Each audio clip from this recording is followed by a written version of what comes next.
এখানে ছোট্ট গপুকে নিয়ে আপনাদের প্রিয় কেশবের কাছে গেলাম।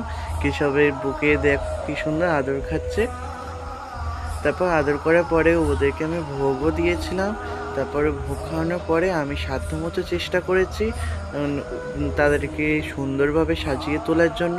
এখানে ছোট গপু সোনাটা না চোখটা একটা ছিল না, তাই জন্য জেঠিমা টিপ পরিয়ে রেখেছিল।